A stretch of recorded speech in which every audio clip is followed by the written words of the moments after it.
Throne of Glass. Throne of Glass. Throne of Glass. Throne of Glass. Throne of Glass series. If this is the first time you're seeing this book on this app, then props to you because it seems to be everywhere. The most popular book series on TikTok. This book fire. This book fire. This series is truly life-changing and a masterpiece.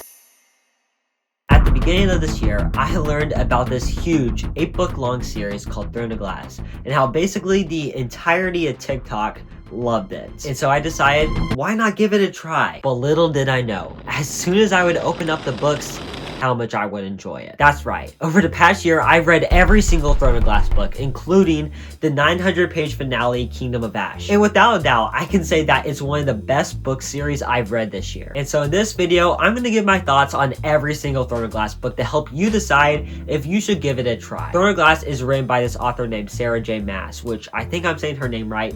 Anyways, if you don't recognize her by her name, you might recognize her by the books that she's written. She wrote the very popular ACOTAR series and her latest series, Crescent City. Now, before we get into my thoughts on each book, you have to understand that Throne of Glass actually has various different reading orders. This book, The Assassin's Blade, is actually a collection of novellas that take place before the first book. Essentially, it's a prequel. It's a prequel book. The only problem is, when do you read this book? Some people say that you should read it first. Some say that you should read it third, and some say that you should actually read it fourth. I read it third in this series, and that's actually the order that the author intended it to be. And I'm not gonna lie, reading it third honestly just seems to be the best reading order. Now let's get into my reviews.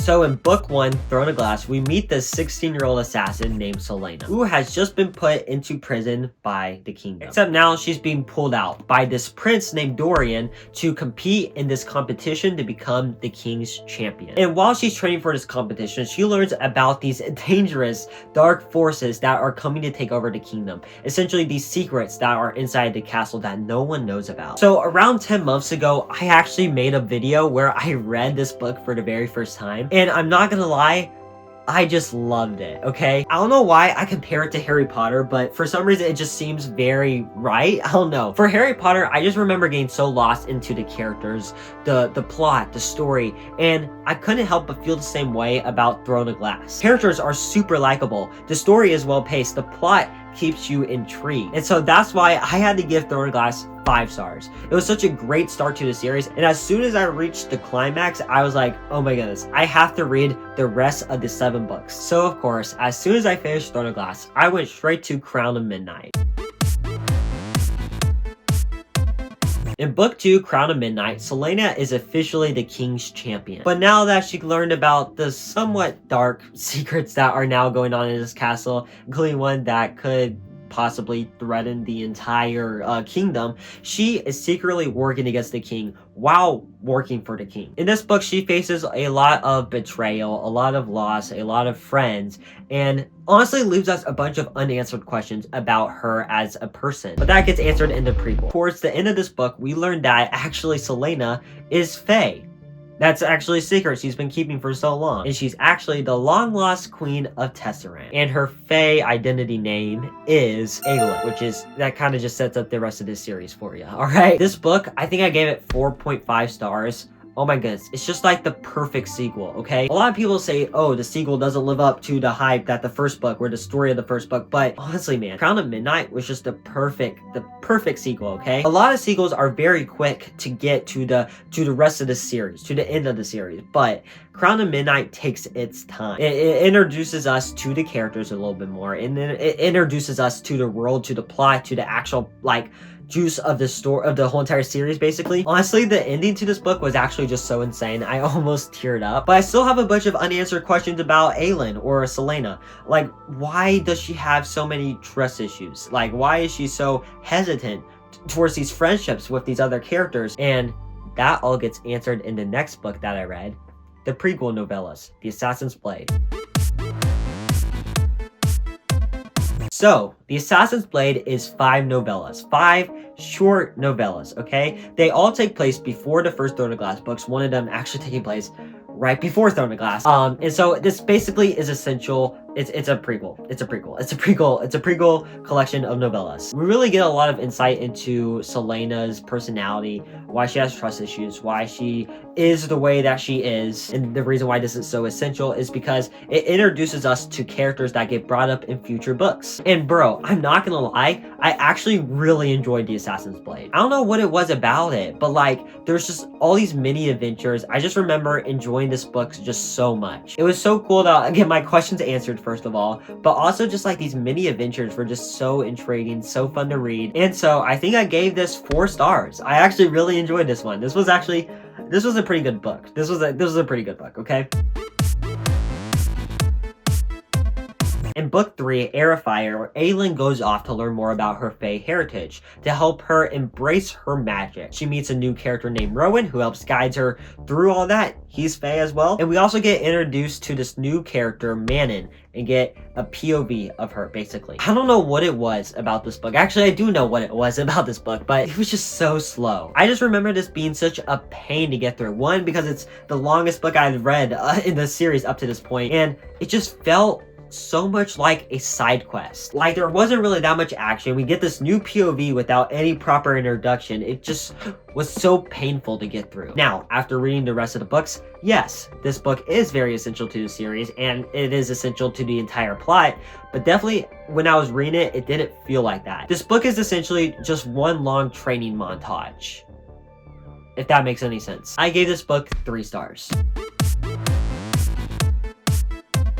In book 4, Queen of Shadows, Aelin comes back to the kingdom to confront her past. She rescues her cousin, overthrows her old master that we learn of in The Assassin's Blade, and prepares for this war that takes place in the rest of the books. I remember this book being so exciting to read. The action was back, the character Aelin was back with with such a bang, you know what I'm saying? Like, she came in with this energy, she came in with this, desire to fight. There was just so much action. I feel like I understood why Heir was the way that it is, because it just comes back with a huge bang in this book, alright? Honestly, man, I remember just being really excited, turning the pages, reading this book. I gave this 5 stars. This has to be my favorite Throne of Glass book. Also, can we take a minute to appreciate how good the artwork looks in this? I'm not gonna lie, I love these new covers. They look so much better than the older covers. I don't know, there's just something about them that I really like, especially this one. But then we get into the next 2 books, Empire Storms and Tower of Dawn.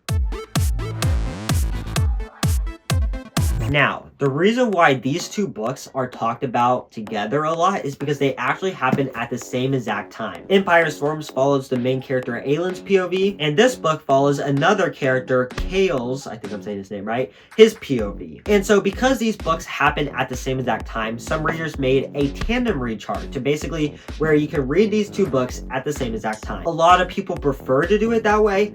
I, however, didn't. I very much considered it, but I didn't. Here's why. I don't know about you, but if you read these 2 books at the same exact time, this is a lot to read. This is actually genuinely a lot of book, let's just say. I feel like if I did the tandem read, I would have gotten bored really fast. I feel like I would have gotten really tired of the characters and the story, and I really just want to get it over with. Like, I guess what I'm saying is that a lot of people argued that the reason why the tandem read is better is because it feels kind of slow with these books happening at the same exact time, but I didn't feel that way reading them individually. But that's your preference. If you want to read these 2 books at the same exact time, go right ahead. I just feel like it's going to be a lot of work, but I read them individually, and I found it perfectly fine. So basically, Empire Storms follows Aelin's journey to prepare for this war against Maeve that happens in the final book. There's a very epic climax. There's a lot of action. It feels like your average, I guess just hero getting ready to fight sequence, but really in its own unique way. I remember really loving the action in this book. Like, especially coming off of Queen of Shadows, I was just like, we're so back, you know what I'm saying? And it was really fun to read. This book was super fun to read.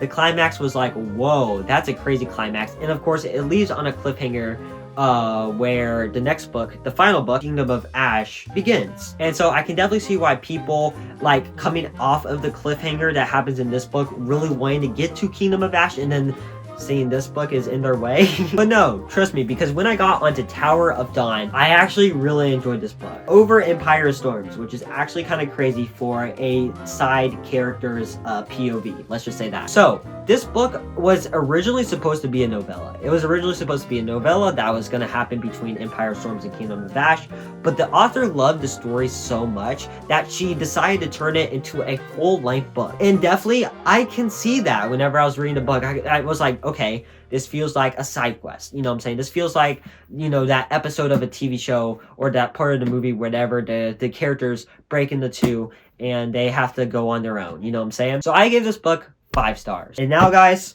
we're going on to the last book of the series, Kingdom of Ash.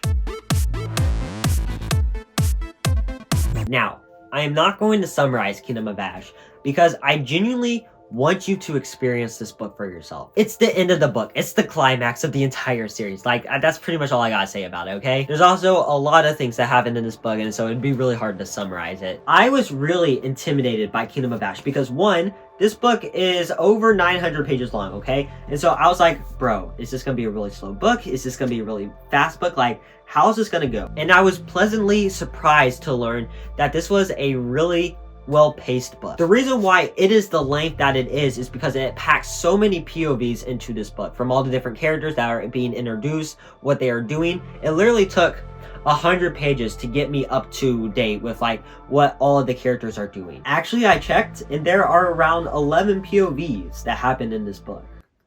That is crazy. So if you are intimidated by Kingdom of Ash's length, don't be. Okay, it's a very easy, it just takes time, but it doesn't feel slow, it doesn't feel long, it feels actually very quick. Climax of the whole entire series that happens in this book is just so worth it. It was so epic too, and I just loved it.